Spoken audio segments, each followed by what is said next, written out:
Good afternoon, 4th grade. Today we're going to continue reading in our novel, The Red Pyramid. And we're at the epilogue, which is the chapter that happens after the story is over.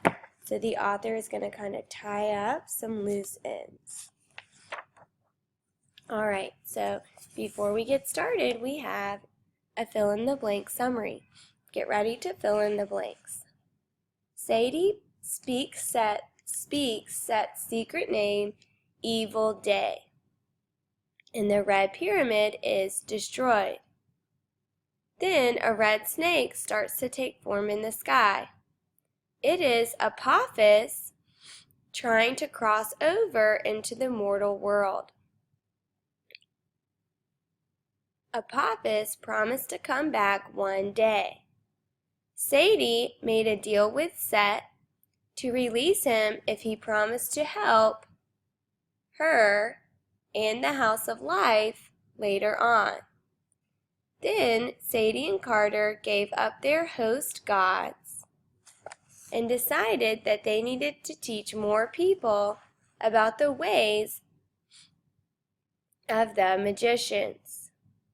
Press pause to write down your answers and play when you're ready for the focus question. It says, how does the Kane family demonstrate the ability to change history rather than repeat it? And our focus standards are being able to describe the story's conflict and resolution. Our vocabulary words are post-traumatic stress disorder, and that's when you have an emotional reaction to something that was really disturbing that happened in your life. And so it's called PTSD. The next word is haggard, and that's when you look exhausted or fatigued. So this lady looks haggard. And then debris, and that's scattered fragments of something that has been destroyed. So there's a lot of debris from this house. Go ahead and turn the page. And we're at the beginning of the epilogue, and we're going to use our CSPS strategy.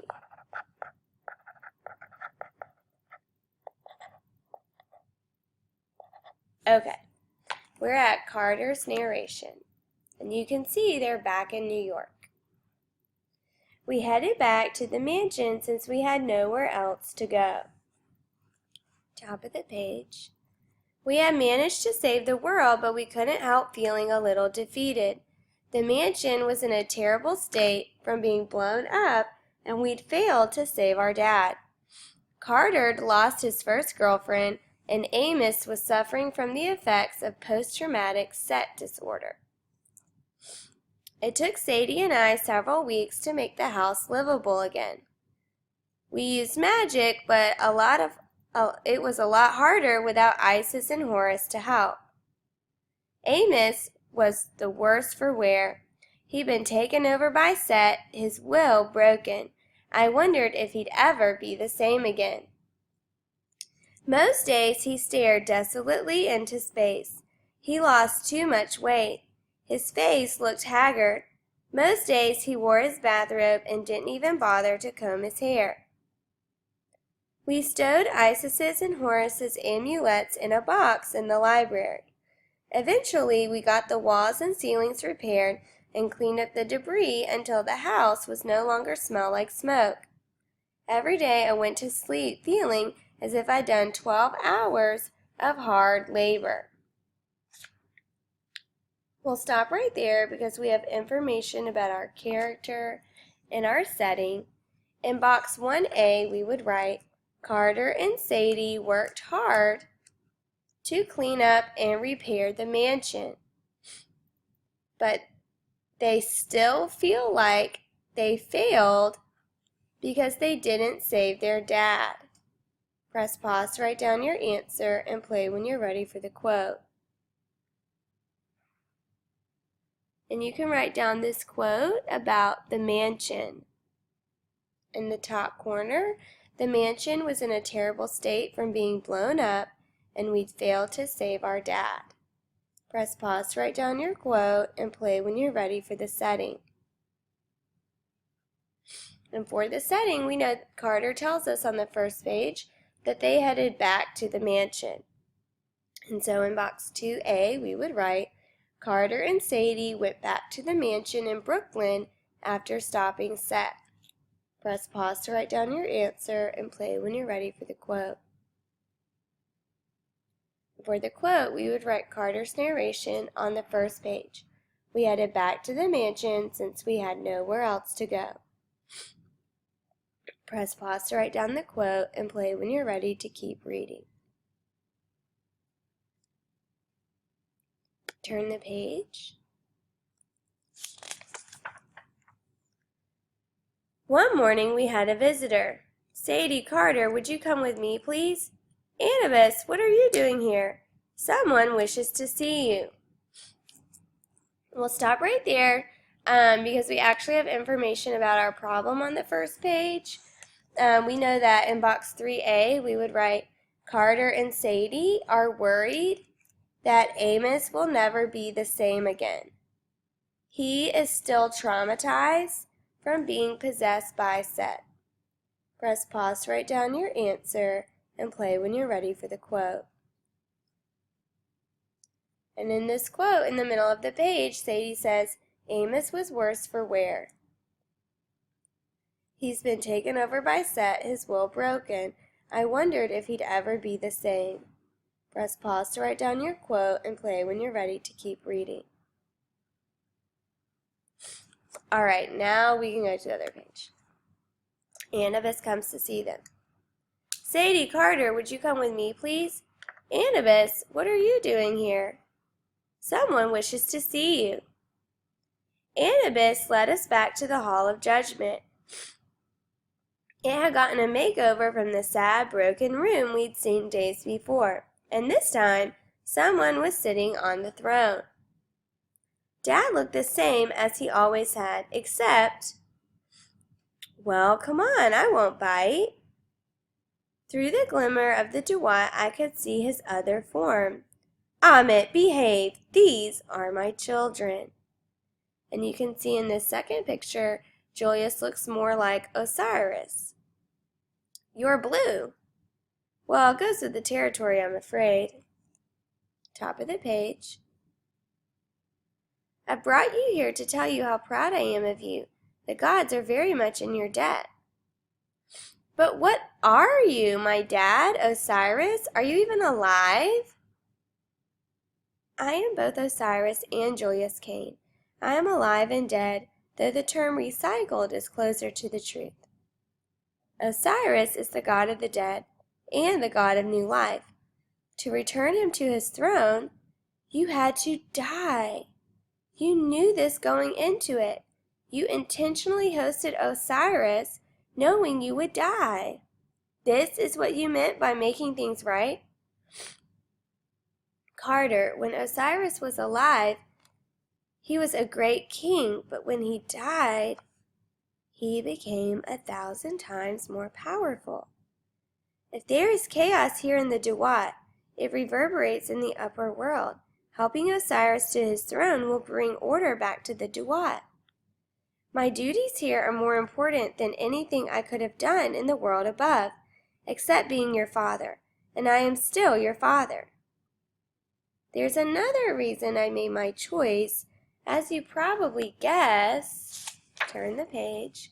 Hello, children. Mom? Julius told me how much you'd grown. I can't believe it. She looked a lot like Isis. Your amulet, the Tet. Did you really? Was that? Yes, my brave girl. My thoughts mixed with yours. I'm so proud of you, and thanks to Isis, I feel like I know you as well. And Carter, I bet you're shaving. Mom, and dating girls. Mom. Have you ever noticed how parents can go from the most wonderful people in the world to totally embarrassing in 3 seconds? For years, I dreamed of being back with my parents, but not like this. My mom a spirit, my dad recycled. Still, they looked weirdly happy, so I didn't complain. You have done my aunt a great favor, children. As we speak, Horus is no doubt reclaiming his birthright as king of the gods. The gods take your debt seriously. You can expect a gift upon your return from the hall. But first, something to take with you. It's called a djed, my symbol, the spine of Osiris. It's a spine? Yuck. It is a bit yuck, but honestly, it's a powerful symbol. It stands for stability, strength. Djed also stands for the power of Osiris, renewed life from ashes to death. This is exactly what you will need if you are to stir the blood of the pharaohs and others to rebuild the house of life. We'll meet again soon, children. Take care. Until then, be mindful of your enemies and tell my brother that Egyptians believe in the power of the sunrise. They believe each morning begins not just a new day, but a new world. And then they say goodbye. We're not done, mister. I expect you to look after my parents, and next time I'm in the land of the dead, you and I will have words. I'll look forward to that. It's been stimulating. Turn the page. They go back to their mansion, and they notice that it's all fixed up. Top of the page. We return to find the mansion had been completely repaired down to the smallest detail. Everything we hadn't finished yet, probably another month's worth of work, was done. Out on the terrace was the same. Philip splashed happily in the pool. Amos, how'd the house get fixed up? Did you do it? It was a gift from the gods. Amos was wearing a crisp new suit with matching coat and fedora. His glasses were polished and his hair was freshly braided. Sadie and I stared at him. Is something the matter? No, it's just that you're looking a little cleaned up today, is all. Yes, well, I decided to go away to the first gnome. They have the best magic healers there. You don't think they'll try to kill you? They will not turn away a petitioner seeking aid, even me. I think I should try. I may be gone for a while. Treat this as your home. It is your home. I think you should perhaps start recruiting. There are many children around the world with the blood of the pharaohs. Teaching the path of the gods may be your only chance. Leave it to us, Uncle. I've got a plan. Take care, children. And then he jumps off the roof again. It's going to be hard to travel if we need to do recruiting. 2 unaccompanied minors? No, Amos, no responsible adult. I don't think Khufu counts. That's when the gods completed their gift. Best! Someone call for a chaperone? Sounds like you have a job opening. We'll stop right there because we have the solution. In box 4A, you would write, Sadie and Carter meet their mom and dad in the Duat. And Julius tells Carter and Sadie that the gods owe them big time. When they get home, the mansion is all fixed up. Press pause to write down your answer and play when you're ready for the quote. And we would write down this quote at the top of the page. We return to find the mansion had been repaired down to the smallest detail. Press pause to write down your answer and play when you're ready for the paragraph. And for the paragraph, it says, how are the story's conflicts resolved? And so you need to talk about how Carter and Sadie got the mansion fixed up by the gods, and how Amos is going to go get some healing in Egypt, and Carter and Sadie are left with Baz to take care of them.